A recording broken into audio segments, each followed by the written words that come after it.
sirna parandene malah saya prawira santosa lan digdaya. Tur dasaripun Gatotkaca menika saged mabur. Anak sinten niku? Anak Werkudara. Gatotkaca niku iso mabur anggadhahi kadigdayan ingkang naminipun Ismu Gunting Brajamusti. Dayanipun Ismu Gunting Brajamusti rupek kados mekaten. Niya daleme jane ya resik nggene Mbah Woni niku ning nuwun sewu angger mlebu teng jeding mboten enten ciduke. Lah niku lho. Mila langkung prayogi teng mriki dipun budayakaken kemawon ben taun niku le wayangan teng lapangan mriki mawon ngoten. Nggih. Lah benten ingkang rinumpaka siji ingkang rinembak bapa kados pundi? Nadyanto Prabu Bumiloka sampun dados Ratu Nyakrawati mbau dendha ngenyam kawibawan kemul kamukten keceh bondo gateng mutiara paribasanipun ning raos kula taksih gotang raos kula taksih cingkrang ngibarate timbangan jumplang. Kok ngaten sebabipun menapa? Mongko Paduka menika dados tiyang ingkang nomor setunggal sak negari Manimantaka ingkang wenang nepak mbun-bunane wong sak negara. Inggih leres. Nanging nadyan kados pundi kemawon wonten tetembungan lali sumber bakali ketiwasan. Mongko sampun cetha ngeglo tanpa warana kula saged dados ratu mblegedhu kados mekaten karana menika wujudipun warisan kanugrahan saking tiyang sepuh kula ing sampun ngukir jiwa raga kula nenggih swargi Kanjeng Rama Prabu Niwata Kawaca. Sasedanipun Kanjeng Rama Prabu Niwata Kawaca satemah kula ingkang sinengkakaken ngaluhur mongko dados juru kemudi ngendhaleni tresnanipun Kanjeng Rama. Mongko jinejer dados anak ingkang sae, anak ingkang becik menika kedah saged mikul dhuwur mendem jero ngarumaken asmanipun tiyang sepuh ingkang sampun murut ing kasedan jati. Nadyan kados pundi kemawon taksih kumandhang sunduling tawang raos kula taksih kegiwang kalian dongeng-dongeng kawuri magepokan kalian sedanipun Kanjeng Rama. Kabar ingkang semebar warta ingkang rata Kanjeng Rama Niwata Kawaca menika seda wonten Kahyangan Suralaya mapan wonten alun-aluning para dewa nenggih repat kepanasan karana tetandhingan kalian jagoning para dewa nenggih Raden Arjuna utawi Sang Cipta Wening. Mongko sasampunipun kula glejah kula urak-arik sakmangke Sang Cipta ninggih Sang Arjuna menika taksih sugeng aparipurna mongko dados satriya panengah Pandhawa ing Madukara ingkang kekasih Raden Janaka. Kula kepengin nentremaken penggalihipun Kanjeng Rama Niwata Kawaca. Kula kepengin nyundul puyuh dumateng panjenenganipun, kepengin mulyakaken dumateng panjenenganipun. Wonten tetembungan utang wirang nyaur wirang, utang pati kudu nyaur pati. Gandeng ingkang nyedani Kanjeng Rama menika panengah Pandhawa pun Janaka. Kula kepengin ngokop getihipun Dananjaya Bawa. Lenglenging driya mangu-mangu mangun kung kandhuan rimang lirlena tanpa kanin yen tantulusa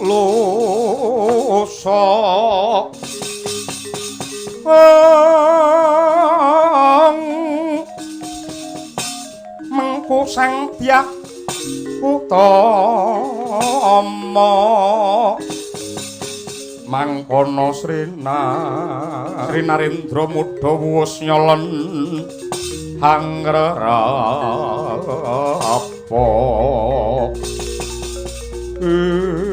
boladala ya jagat ya dewa ya Bathara anggir anak Prabu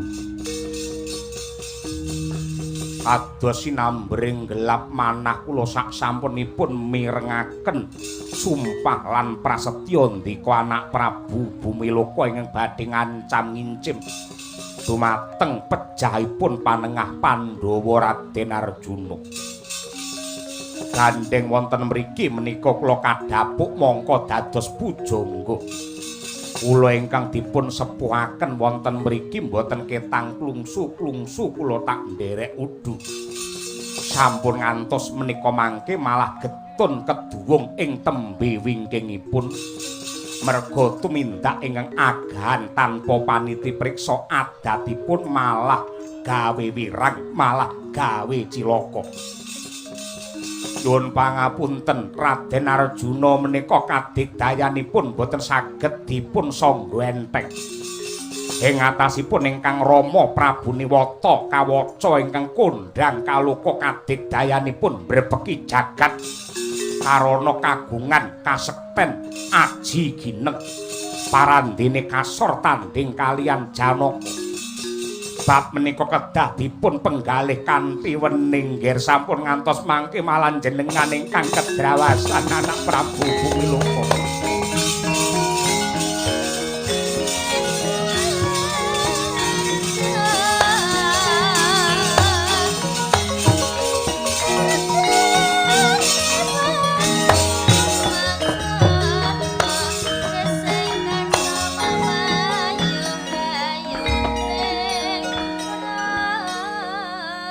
Kula mboten ajrih. Kula mboten gigrek kaliyan. Kula tak matur langkung rumiyin. Janaka menika panengah Pandhawa. Menapa kok sebabipun dipun sebat Pandhawa? Menika karana satriya ingkang gunggungipun gangsal dasaripun kakung sedanten. Ingkang pambarep menika Ratu Ngamarta naminipun Prabu Puntadewa. Kadigdayanipun Puntadewa menapa? Nadyanto Puntadewa nika kondhang Ratu Sabar. Ratu sing boten nate nesu ning menawi Bramantya menika saged mbledhos dados brahala sak gunung agengipun menika Puntadewa. Dene Pandhawa ingkang angka kalih nenggih satriya Jodipati Raden Werkudara. Wong sak jagat menika sampun kebrebeken kalian kaprawiranipun Naryasena. Menawi Pancabakah menawi Bandayuda Werkudara menika mboten nate kalah yen mati niku sumpahe Werkudara. Dasaripun Werkudara menika anggadhahi pusaka kalih nenggih pusaka Kodrat kalian pusaka Wiradat. Pusaka Kodrat pusaka ingkang dibeta wiwit lair wujudipun kuku ingkang naminipun kuku Pancanaka ingkang landhepipun kegila-gila. Pusaka Wiradat wujudipun gada naminipun gada lambita muka utawi jak polo merga kulina nggih ngrujak polone wong pirang-pirang. Agengipun gada rujak polo niku kliwat ukur wis gedhe tur ya dawa. Wong wedok teruh gada rujak polo mesti langsung nangis dadak niku. Merga saka gedene rujak polo wau. Dhuwure rujak polo sepinten ora kena diukur ning nuwun sewu menawi rujak polo niku didekne teng tengah sawah sing jembar niku iso nggih ngiyupi sawah 3 hektar niku. Mang bayangke sepinten gedene rujak polo kala wau. Lah dene ingkang angka 3 nenggih Raden Arjuna kala wau sampun kondhang dados lananging jagat lan curing Madyapada. Wong lanang ngelem karo kaprawirane utawi kasektene, wong wadon ngelem karo kebagusane, ya bagus lahir, ya bagus nganti tekan batin. Mila nalika Janaka madheg ciptaning dados jagoning para dewa rumiyin, mejahe ingkang Rama Prabu Niwata kawaca, Janaka menika pikantuk kanugrahan wenang anjatu krami widodari sing sekethi kirang siji. Dadi Janaka niku bojone kathah Janaka niku bojone pirang-pirang mang titeni angger wong iki kok kondang wong niku kok laris bojone mesti akeh ngoten niku angger wong kondang wong sugih wong laris bojone mesti akeh ning kok ewadene enek wong kondang enek wong sugih enek wong ganteng tek bojone mung siji niku tegese wong lanang sing wedi karo bojone ngeriyen Janaka pripun kok tekan bojo barang lho Dinanura. Lah buktine jenengan niku nyatane nadyanto ratu kereng, ratu kejem, para kawula do wedi kalih jenengan yen sampeyan digetak kalih bojo sampeyan nyatane ya goblok dadak ngoten Pak. Janaka kaprawiranipun kados pundi? Nah, nalika tapa wonten ing Guwa Mintaraga pinaringan wujudipun pusaka Kyai Pasopati ingkang dados sarana sedanipun ingkang rama. Namung Pasopati mboten niku tok. Panah Kyai Sarotama menika ugi kagunganipun Janaka, Harda Dedali menika nggih kagunganipun Janaka. Wonten malih wujudipun keris ingkang alit naminipun keris Pulanggeni. Dayane keris Pulanggeni. Keris Pulanggeni menika nuwun sewu menawi dipun tancepaken wonten ing bumi kok ngadhep teng inggil niki mangke mesti udan bledhek salah mangsa. Ewadene kok keris Pulanggeni didoyongke ngidul, kidul akeh wong watuk, Pulanggeni didoyongke ngalor, lor akeh wong pilek. Pulanggeni didoyongke ngulon, kulon akeh wong sing panas awake. Ewadene kok nganti Pulanggeni dincepni teng bumi tengah bener, akeh wong wedok meteng niki.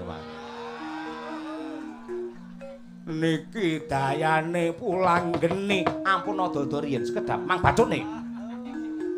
Liyane niku sinten? Liyane Janaka Puntadewa Werkudara, kembar kemanikan. Watone kok le seragam benten kalih kancane. Tur loro. Niku sing jenenge Nakula karo Sadewa. Niku senes MC lho, senes. Nakula kalian Sadewa, satriya sawo jajar kalian Bumi Retawu. Senengane Sadewa niku mboten benten kalian dulur-dulur sanesipun nadyanto Sadewa niku ugi anggadhahi swanten ingkang sae ning adatipun mustakanipun gampang sumuk mila lajeng dipun ngoten niku. Agyatri sang kapirang rinangkul kinempit-kempit duk sang reknaning bawana mila mangiling iket nyosi tukang walang ati nyosi tukang walang ati yosi tukang sing tias yosi tukang kudu kering yo si tukang kudu aring sampun malih kok para Pandhawa anak-anak Pandhawa niku racake wis bisa ngrampungi gawe nadyanto taksih bayi wingi sore ning anak Pandhawa menika anggadhahi kaprawiran ingkang ngedap-ngedapi praja ling apapak punjul ing agerep saya lari pringgondani kang nami Gatotkaca bayuh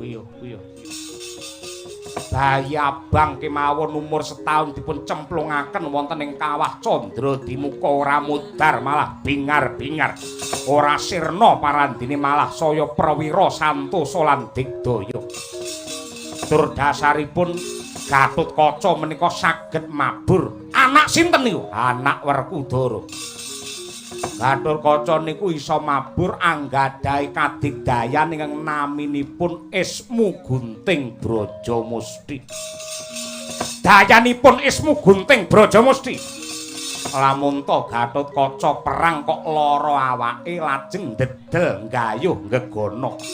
Mabur nyambri kalian mungsuhipun. Lajeng pungkasanipun mancat pundhake mungsuh, lajeng nguntir gulune mungsuh. Menawi mungsuhe kok obah niki mangke limiting nggen gulu malah saya siset tan wurung ngotel. Gumlundung mustakanipun bosok koklok dirubung laler niku nembe anak Pandhawa dereng Janaka.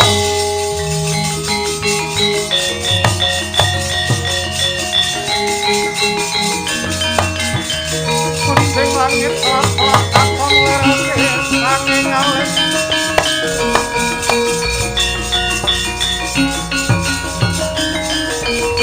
Sarang kabuluker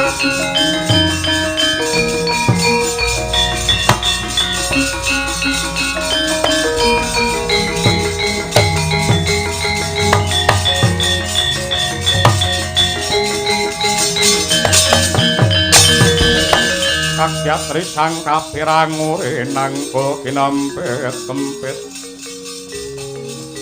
kusang rekmet kala sabdo wonten dawuh nggih nadyan to pinalang ana mlumpat rinanti medhot niat kula sampun kenceng tekad kula sampun gembleng boten badhe gumun mang critani sepira kaprawirane para Pandhawa lan anak-anake sampun dados prasetya lan sumpahing manah kula.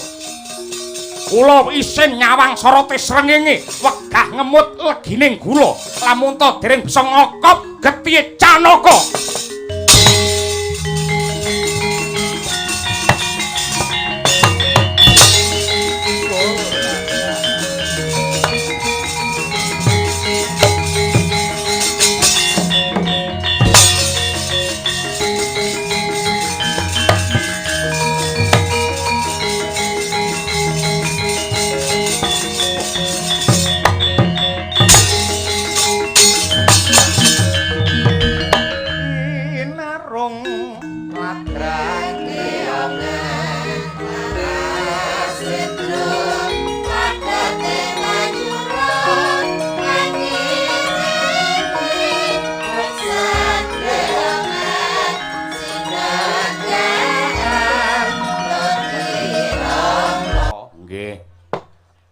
Angger ayu mustaka weni kula tampi dawuh sami-sami. Mboten Bapak.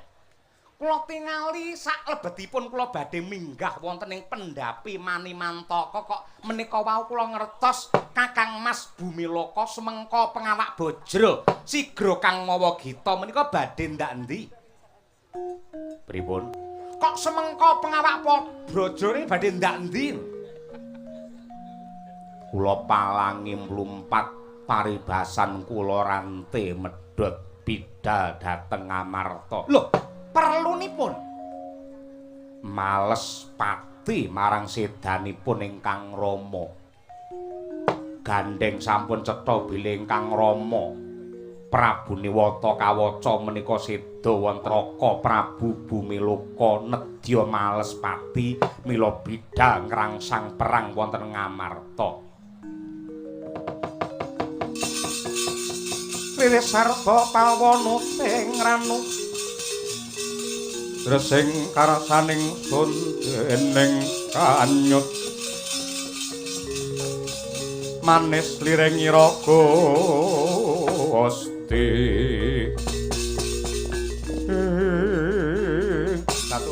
tobat menawi mekaten Kakang Prabu Bumilaka menika nekat saestu mberung ingkang tanpa petung nalaripun nadyan kados pundi kula ngertos dhumateng kaprawiran kasantosan lan ugi kadigdayanipun para Pandhawa tiyang Amarta menika Surah Sekti Mandraguna mboten saged dipun sangga enteng merga nggunakake gaman panunggal nggunakake gaman kerukunan mboten wonten gaman ingkang ampuh kejawi namung gaman kerukunan leres ning ingkang Raka menika nekat ning Senadyan kados pundi kemawon gandeng kula menika rayinipun Kakang Prabu Bumiloka.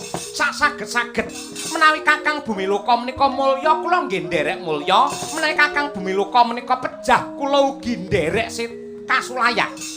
Pramila saking menika kula nyuwun pamit ugi badhe nderekaken Kakang Bumiloka dhateng negari Ngamarta. Kula nggih badhe nglebur para Pandhawa sarengan kalian Kakang Prabu. Weh, lah dalan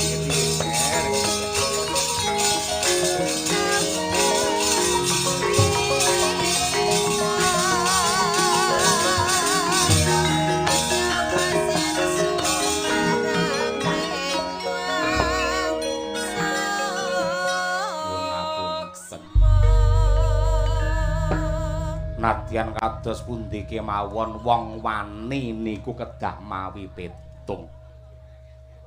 Napa malih jenengan menika piyayi putri, jenengan menika piyayi pawestri, krubyuk kabotan pinjung tek arep perang karo wong lanang. Napa enten critane wong wedok perang karo wong lanang kok menang? Sing kleru niku jenengan, malah racake yen perang niku wong lanang karo wong wedok, akeh menange wong wedok, ngerti mboten jenengan niku? Kula niteni bola bali, angger perang lanang karo wedok, akeh sing menang sing wedok, ngoten niku. Hidup wong wedok. Nggih. Ngiriyen to nggih. Ning nuwun sewu wonten paribasan kena iwake ning aja nganti butek banyune. Tegesipun nuwun sewu.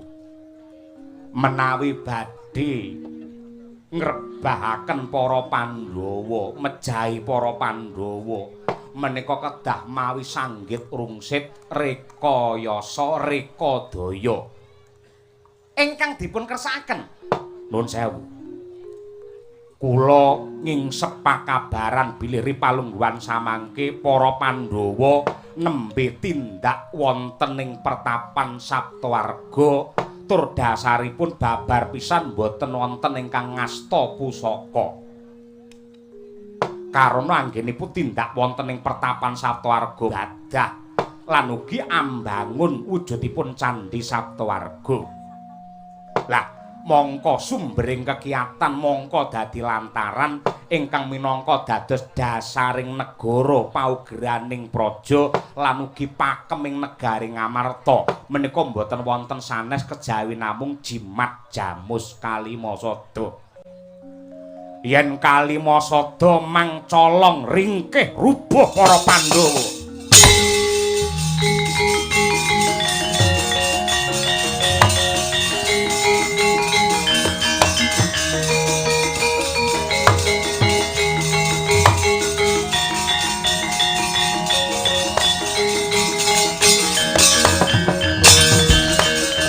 Ning kalanggan akbar pandamuntar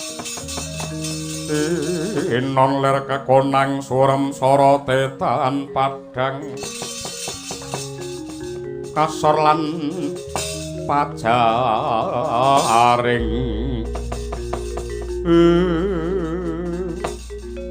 boten wonten srana sanes kejawi namung nyidra utawi nyolong Kalimasada nggih. Lah Kalimasada mapanipun menawi mboten lepat gandeng sinuwun Puntadewa tindak wonten Saptawarga menika mboten ngasta pusaka.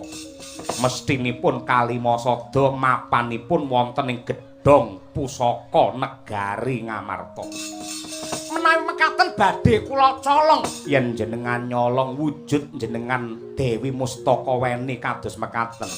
Tartamtu badhe kadenangan dening para prajurit ing Ngamarta. Caranipun kados pundi? Menawi kersa nggo kula dandani luwih dhisik.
mapakaraka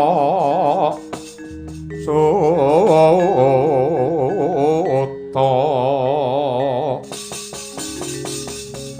teka pira sang Sri Tresna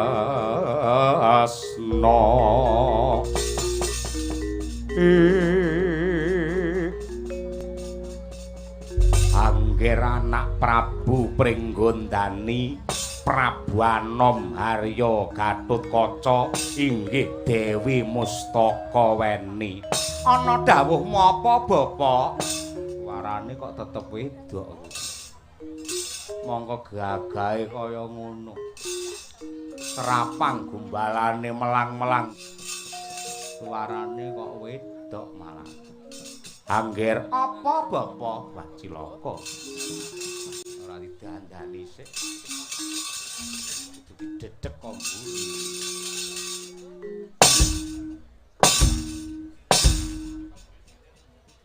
Angger Gatotkaca apa Bapak kurang gede sih ya.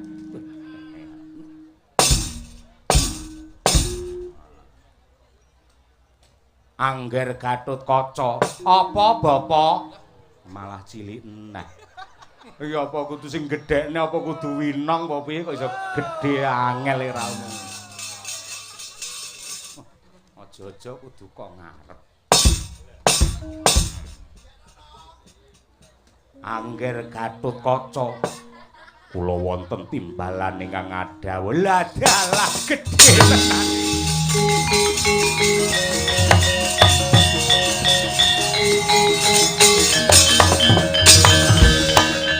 yen ngeten niki sampean mboten badhe konangan kalian wong Ngamarta kula menika satriya Pringgondani kekasihipun Prabu Anom Harya Gatotkaca kudu mangeling-eling jenengan niku putranipun panenggak Pandhawa Raden Werkudara kalian Dewi Arimbi mangsowan wonten ing kedhaton Ngamarta ngadhep ingkang Wa Dewi Drupadi mangkandha yen diutus kalian Wa Puntadewa ngampil wujudipun Kalimasada kanggo srana mbangun candhi Saptwarga yen Kalimasada wonten asta ndika gampang wonten ing kasatriyan Madukara mongko nuwun sewu wong seneng menika pancen mboten kirang pangalembane wadine menawi tiyang serik menika mboten kirang panyacat ingkang remen kalian para Pandhawa menika kathah nanging nggih ngerinten dalu tansah ngincim ngancam ngincer dumateng sedanipun para Pandhawa menika inggih mboten sekedhik mangke menawi ngantos kepengko ing Pancabaya wonten ing Saptwarga mongko para Pandhawa babar pisan mboten ngarsa wujudipun pusaka mangke lak nggih malah kedrawasan to Kakang Mbok Drupadi Sri Kandi aja was sumelang kang dadi pangrasamu lan mestine para pepundhenmu Pandhawa kae piyayi sing wegik piyayi sing pinter bisa milah sarta milih empan papan jejiban sing lagi disangkul lamun to ngreksa marang yuwanane praja tentreming negara supaya ora digora-goda dening wong manca ingkang hambek culika mesti wae para Pandhawa nggunakake pusaka gandeng ripalungguhan iki tumuju ana papan suci papan panembah papan ngibadah kaya rak sak trepe lamun to ngasta wujude pusaka wong mlebu ana papan ngibadah aja meneh kok pusaka nggawa piranti-piranti sing bisa kanggo sambung nadyan to saka kadohan kuwi wae kudu dipateni mula luwih becik ripalungguhan iki Yayi aja duwe pamikir sing maneka warna jinejer dadi garwa pun kakang garwane Koko Prabu Puntadewa Siadi garwane Dimas Arjuna luwih becik ayo disuruh nganggo donga men luwih prayoga Yayi Sri Kandi bumi goncang anjing langit kelap katon warkin sanging alis risang maweh gandrung yak mayik saking tias balewur lumaresang kandrung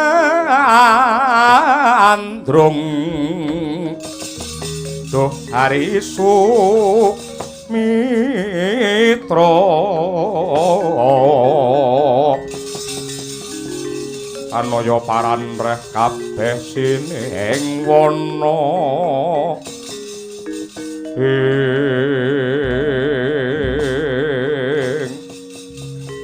inggih kakangku Waradrupadi mboten langkung kula namung badhe sendika dawuh sedaya pangantika paduka badhe kula gegem kinarya pepakem anggen kula nderek rumeksa raharjaning praja Ngamarta ayuh mumpung tengah wengi ayo ndak kanthi manjing ning sanggar pamujan nyambung rasa kelawan Gusti ingkang Maha Kuwasa nyuwun marang Gusti ingkang Maha Tresna muga-muga para Pandhawa kalih saka sambekala anggene nindakake dharma suci ya kuwi mbangun Candhi Saptawarga ndak pundhut Yayi Sri Kandi nyawisake uba rampe lan sesaji kinarya nyuwun marang purbane Hyang Agung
putraning sun sira iku wis panci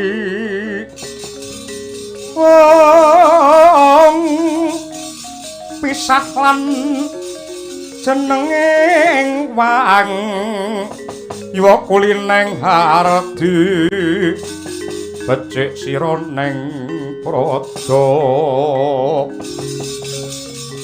Switeng Narpati mongko wekasing wang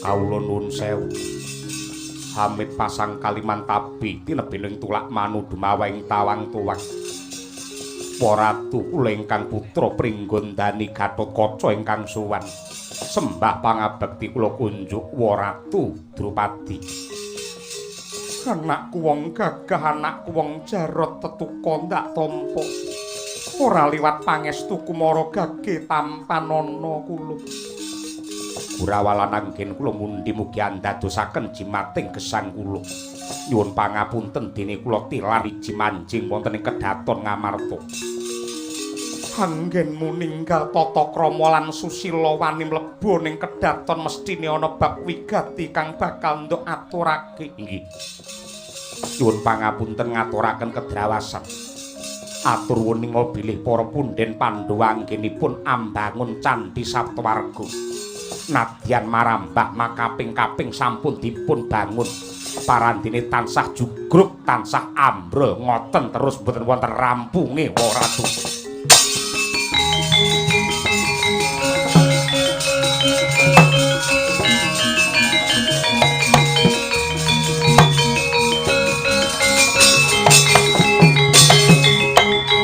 jagat Dewa Bathara ya jagat pangestungkara ya gene ana lelakon sing kaya mengkono pambanguning candhi mawali-wali mung tansah gugur tansah jugruk iki lah banjur kepiye tetuka kula mundi dawuh pangandikanipun Wa Prabu Puntadewa supados sowan wonten ngarsa paduka manut pangandikanipun Wa Puntadewa pambanguning Candhi Saptawarga saged rampung menawi dipun ungkuli mawi jimat jamus Kalimasada. Mila sowan kula mriki nedya ngampil Kalimasada badhe kula caosaken dhumateng Wa Prabu Puntadewa entenana dhisik.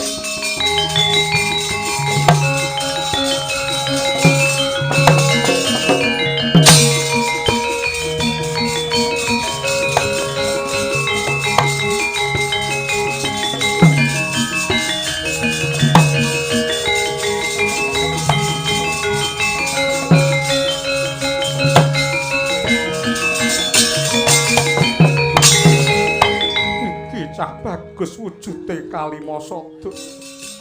Kepeksa kowe nggandak tunduk gawanen Kalimasada aturna marang sesembahmu Puntadewa. Mun inggih mboten langkung asandan mangkata ning Saptawarga pusaka iki aturna. Citra bala kang kuminga kasampuh samya matal. Nerkat